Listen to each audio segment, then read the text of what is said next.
મહારાષ્ટ્રમાં જેવી રીતે કોથમીર વડી બને ને એવી રીતે અહીંયા આપણે ગુજરાતમાં ચણાના લોટની દહીં વડી બને છે. જી હા, દહીં વડા નહીં મિત્રો, દહીં વડી. તો આ એક વર્ષો જૂની રેસીપી છે અને અમે જ્યારે નાના હતા ને ત્યારે મેં મારા દાદાને આ રેસીપી બનાવતા જોયા છે અને ખૂબ જ ટેસ્ટી રેસીપી બને છે. તો આજે આપણે એક એવી રેસીપી બનાવી અને વર્ષો જૂની યાદોને આપણે પાછી તાજી કરવાની છે મિત્રો. તો ચાલો શરૂ કરીએ રેસીપી. તો દહીં વડી બનાવવા માટે એના ઇન્ગ્રીડિયન્ટ્સમાં અત્યારે મેં અહીંયા 2 ડુંગળીને આ રીતે ચોપ કરી લીધેલી છે અને મરચાં કટ કરી લીધેલા છે. અને આ રેસીપીની અંદર તમે જેમ લસણ વધારે યુઝ કરશો ને મિત્રો એમ વધારે ટેસ્ટી બનશે. અને વધારે પ્રમાણમાં મેં મીઠા લીમડાના પાન લીધેલા છે. તો ત્યાર પછી અહીંયા મેં એક બાઉલ લીધેલું છે અને ત્યાર પછી મેં અહીંયા મેઝરમેન્ટથી 1 કપ ભરીને ચણાનો લોટ લીધેલો છે. તો એ પણ આપણે એડ કરી દઈશું. અને બીજો મેં અહીંયા અડધો કપ લીધેલો છે તો એ પણ એડ કરી દઈશું. ત્યાર પછી અહીંયા જો આપણે જે બેસન એડ કરેલો છે ને એની અંદર આ રીતના ગાંઠા છે. તો આપણે વિસ્કરની મદદથી આ રીતે લોટને આ રીતે ફેરવી લઈશું ને એટલે ગાંઠા બધા ભાંગી જશે અને આપણને બેટર બનાવવામાં એકદમ સરળતા રહેશે મિત્રો. અને હવે આપણે જે મેઝરમેન્ટથી બેસન લીધેલો હતો ને એ જ કપથી આપણે છાશ લેવાની છે.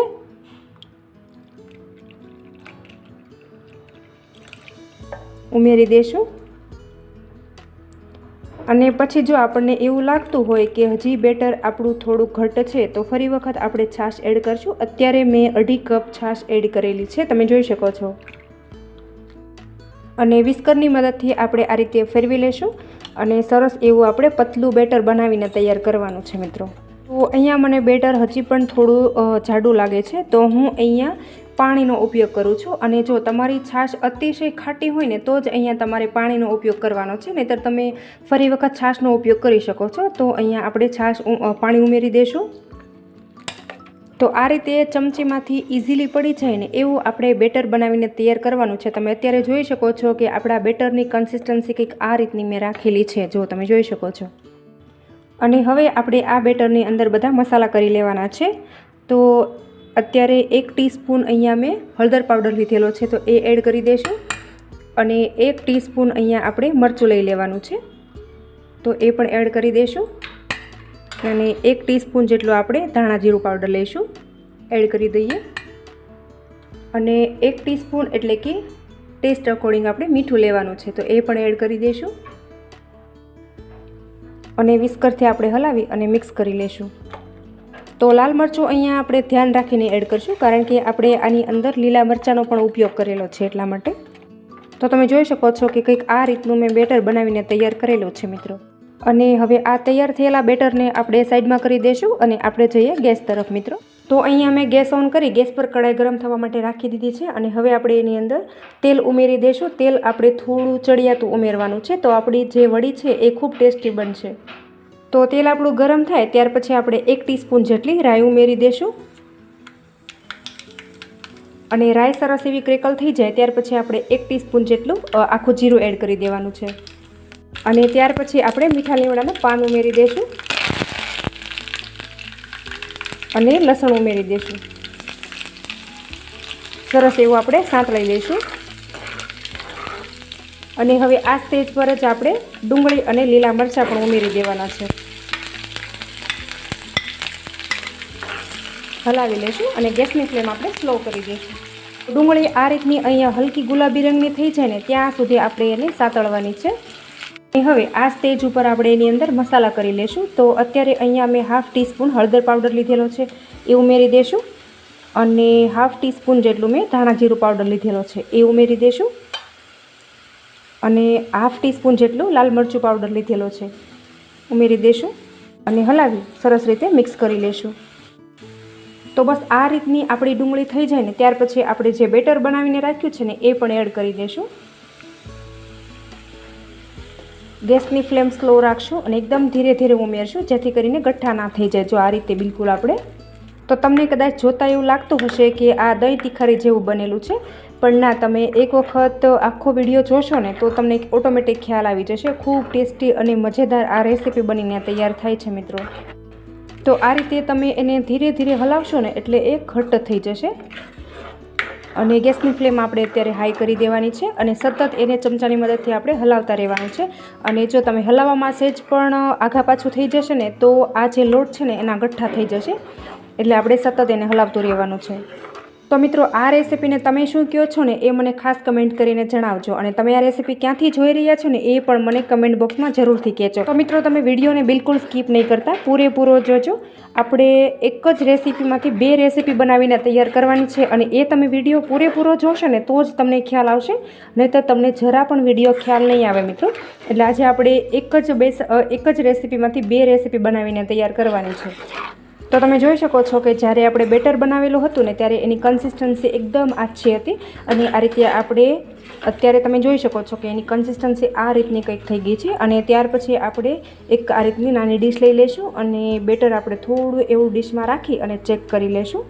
તો તમે જોઈ શકો છો કે આપણું જે આ મિશ્રણ હતું ને એ આ રીતનું ઠંડુ થઈ ગયું છે, અને આપણે ઠંડુ થઈને ત્યાર પછી આ રીતે થોડું ડીશમાં લઈ અને ચેક કરી લેવાનું. તો તમે જોઈ શકો છો કે હાથ સાથે સહેજ પણ ચોંટતું નથી, મતલબ કે સરસ એવું પાકી ગયું છે. અને હવે આપણે ગેસની ફ્લેમ બંધ કરી દઈશું અને નીચે ઉતારી અને આપણે ડીશની અંદર લઈ લઈશું.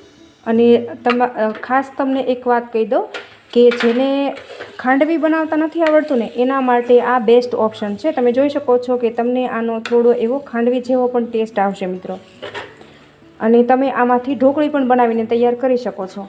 તો મેં અહીંયા આ રીતની એક થાળીને તેલથી ગ્રીસ કરી લીધેલી છે, જેથી કરીને આપણી જે ઢોકળી છે એ નીચે ચોંટી ન જાય. અને હવે આપણે આ ગરમા ગરમ વળીને થાળીની અંદર કાઢી લેશું. અને હવે આપણે એક તવીથો લઈ લઈશું, અને તવીથાની મદદથી આ રીતે આપણે વળીને સરસ એવી સેટ કરી દેવાની છે.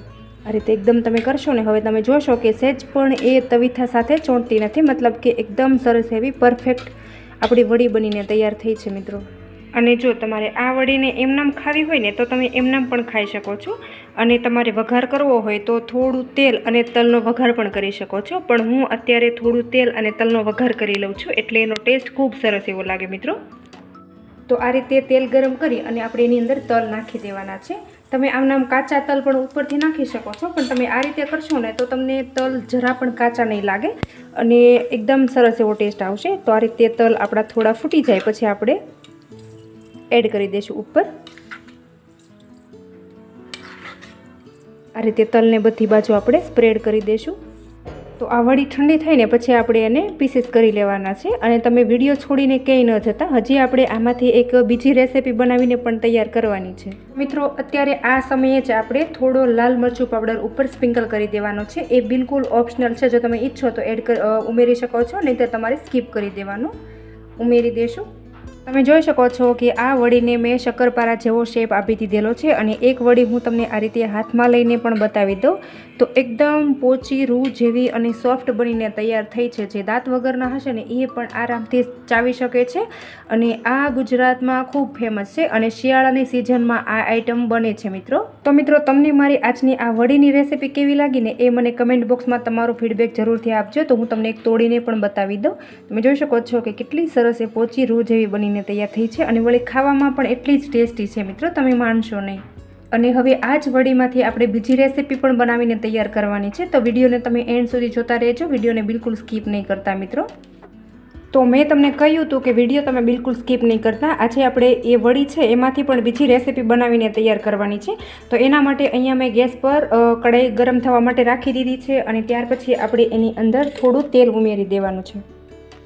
અને ત્યાર પછી અહીંયા આપણે તેલને વધારે નથી ગરમ કરવાનું, અને આપણે એની અંદર આ રીતનું મરચું ઉમેરી દઈશું. આ અત્યારે મેં લસણવાળું મરચું લીધેલું છે ને એટલે એ ભીનું મરચું છે. તો આ રીતે આપણે મરચું નાખી દઈશું, અને 1 ટીસ્પૂન હળદર નાખી દઈશું, 1 ટીસ્પૂન ધાણા જીરું નાખી દઈશું. એ સરસ આપણે હલાવી અને મિક્સ કરી લેવાનું છે.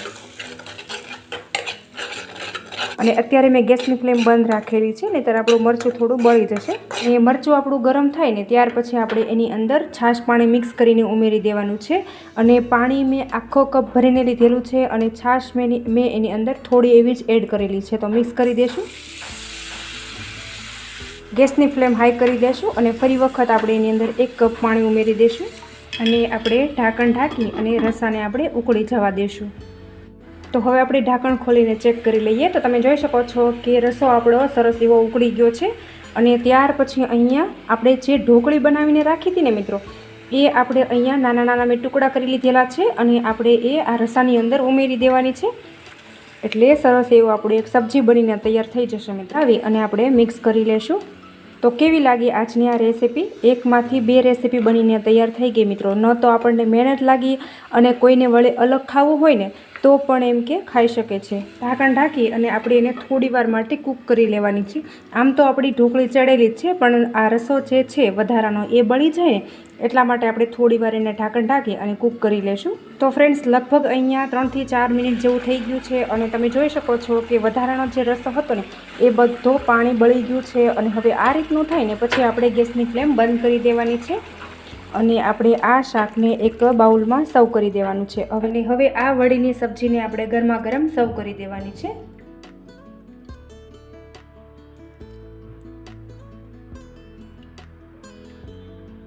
તો બની છે ને મિત્રો એકદમ જોરદાર બેસનમાંથી 1 in 2 રેસીપી. તમે જોઈ શકો છો કે આપણે પહેલાં વડી બનાવી અને વડીમાંથી આપણે શાક પણ બનાવીને તૈયાર કર્યું છે મિત્રો. અને વળી ન તો જાજી મહેનત લાગે, ફટાફટ બનીને તૈયાર પણ થઈ જાય અને ઘરમાં એક પણ સબ્જી ના હોય ને ત્યારે આપણે આ રેસીપી ફટાફટ બનીને તૈયાર કરી શકાય છે મિત્રો. અને વળી ઘરમાં બધાને ભાવશે પણ ખરું. અને આને તમે એક પ્રકારના ઢોકળા પણ કહી શકો છો અને તમને ખાંડવી જેવો પણ ટેસ્ટ આવશે. અને જેને બિલકુલ ખાંડવી બનાવતા નથી આવડતું ને મિત્રો એના માટે આ બેસ્ટ ઓપ્શન છે. તો મિત્રો, તમને મારી આજની આ બેસનમાંથી 2 રેસીપી બનાવવાની રીત કેવી લાગી ને એ મને કમેન્ટ બોક્સમાં તમારો ફીડબેક જરૂરથી આપજો. અને તમે આ રેસીપી ક્યાંથી જોઈ રહ્યા છો ને એ મને ખાસ કરીને કમેન્ટ બોક્સમાં જણાવજો મિત્રો. તો આશા રાખું છું કે તમને મારી આજની આ રેસીપી ખૂબ જ પસંદ આવી હશે. અને જો તમને પસંદ આવી હોય ને તો તમારે ગ્રુપમાં શેર કરવાનું બિલકુલ નહીં ભૂલતા. અને હજુ સુધી તમે મારી ચેનલ ઉપર નવા હોય અને ચેનલને સબસ્ક્રાઈબ ન કરી હોય ને તો બાજુમાં રહેલી ઘંટી દબાવી તમે મારી ચેનલને સબસ્ક્રાઈબ કરી લેજો, જેથી કરીને આવા અવનવા વિડીયો લાવું ને મિત્રો એની નોટિફિકેશન તમને જલ્દી મળી જાય. Thanks for watching my video. આવજો, ફરી મળીશું એક આવા નવા વિડીયો સાથે.